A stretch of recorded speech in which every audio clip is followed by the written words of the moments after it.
Wow. Hi. It is so amazing to stand up here before you today. About 3 years ago, Shelby came to me and she said, Mom, can you volunteer to spend the night at Maricosta and stay overnight with me so that my team has a chaperone? I was like, what? What do you want me to do? Okay, yeah, I'll do that. And we came and sat here and listened to the survivor story and watched them walk this survivor lap and, spend an entire day with the kids having so much fun. And these kids are really freaking amazing. And then I'm not a camper, so we found I think we bought a sleeping bag, and we brought some blankets, and we had a pop-up tent. And about 4 o'clock in the morning, I woke up and Shelby was in the tent with me. And I don't know if you know my daughter Shelby, but she's this tall. And she was like this around me. My face was out and it was wet. And I thought, you know what? Never again. I've done it once, never again. Well, after that, my story changed a little bit. And I'm going to try and get through this speech without completely losing it. But as I look around, I see so many amazing people in this community. And the one thing that has carried me through this past little more than a year now has been this community and the outpouring of love and support that I have received. So this is my story, and it's pretty cool, actually. Right after my 44th birthday, I found a lump in my breast.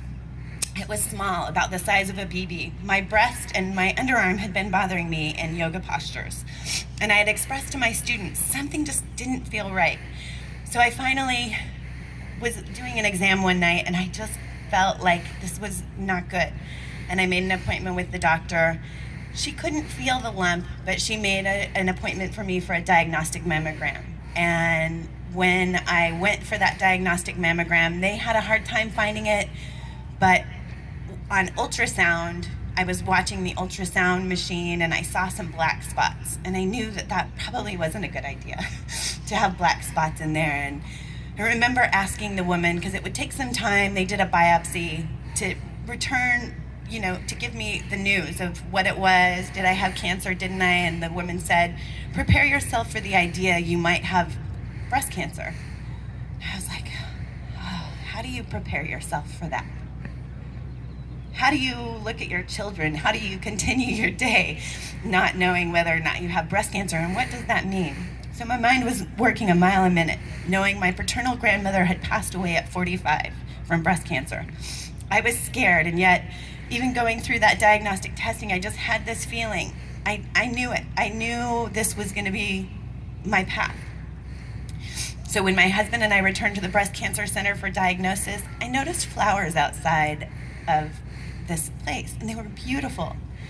And I wondered to myself, will I see those flowers any differently depending on what they tell me on the inside? So when we finally went to the bad news room and they told me my biopsy was positive for breast cancer, I just breathed. They went on and on with diagrams and technical terms about what we did and did not know, and I kept breathing. We went over family history. We discussed my triple negative aggressive breast cancer that had already spread to my lymph nodes. I needed to do a full body scan to see where the cancer had spread. And they told me I would do chemotherapy. I would lose my hair. I would have to have surgery, most likely a double mastectomy. Lymph nodes removed, then radiation. And I should also consider having my ovaries removed due to high risk of ovarian cancer, if in fact I had the gene. Well, I have the gene. And they handed me a bad news briefcase full of lots of information that you never ever want to know.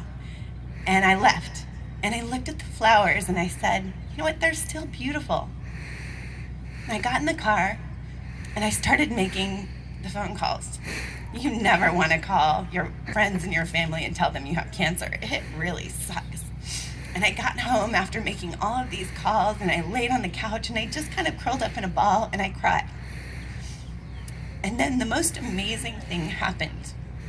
My daughter, Shelby, walked in with this necklace, and it has the word fight on it. And she said, my friend Gina gave me this necklace, and she didn't know why, but she just really felt like she needed to give it to me. And I didn't know why until right now.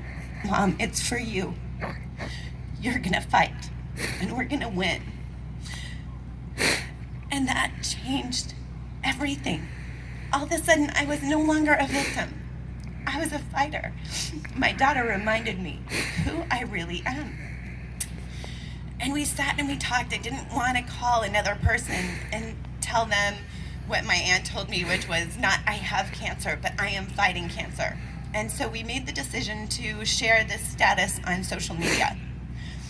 Because the one thing you don't want to do when you have cancer or anything else is be alone. Who wants to be alone? There's nobody who wants to be alone. So I shared this status and said, hey, I need you. I want you. I want you to be there for me. I want you to help carry not only me, but my family through this really challenging time. And boy, did they ever. People started showing up with food and flowers and cards and necklaces and, so much support. And most importantly, love. My heart cracked open the day I got a cancer diagnosis, and I am so glad it did, because it changed our lives for the better. So what? I had to lose my hair and go through chemotherapy. So what? So what? I had to go and have a few surgeries. So what? I had to go and do radiation. So what? You know what I got? I got love. So from this community, we got a lot of love. My daughter got so much support. And it's gatherings like this that you share your love. Yes, money is important, certainly, but love. Love is that thing that makes the world go round. And I will tell you that as teenagers, I really thought, what am I going to say to these kids? I mean, yeah, I'm standing here, I'm a cancer survivor, awesome, we're going to fight cancer. But what can I say to you that might change something for your time on this planet? And the one thing that I can tell you is love. And number 2 is you have the ability to change your attitude. My daughter taught me that. You can sit down and you can decide to shield yourself, or you can hide in fear, or you can be mean, or you can do all of these other things, or you can choose to find a positive light. You can choose to fight, and hopefully you all will choose to love. And with that, I say thank you so much. I'm so proud of all these survivors that I see in front of me. I stood here last year. I didn't think of myself as a survivor because I hadn't celebrated a birthday. And I wasn't going to come up on this stage and say I'm a survivor. But you know what? I made a choice to be a survivor. You make a choice to be a survivor. And you and you and you and all of you make a choice to love and be survivors yourselves. Thank you so much for being here. Thank you so much, Tiffany. Thank you so much. Every single person here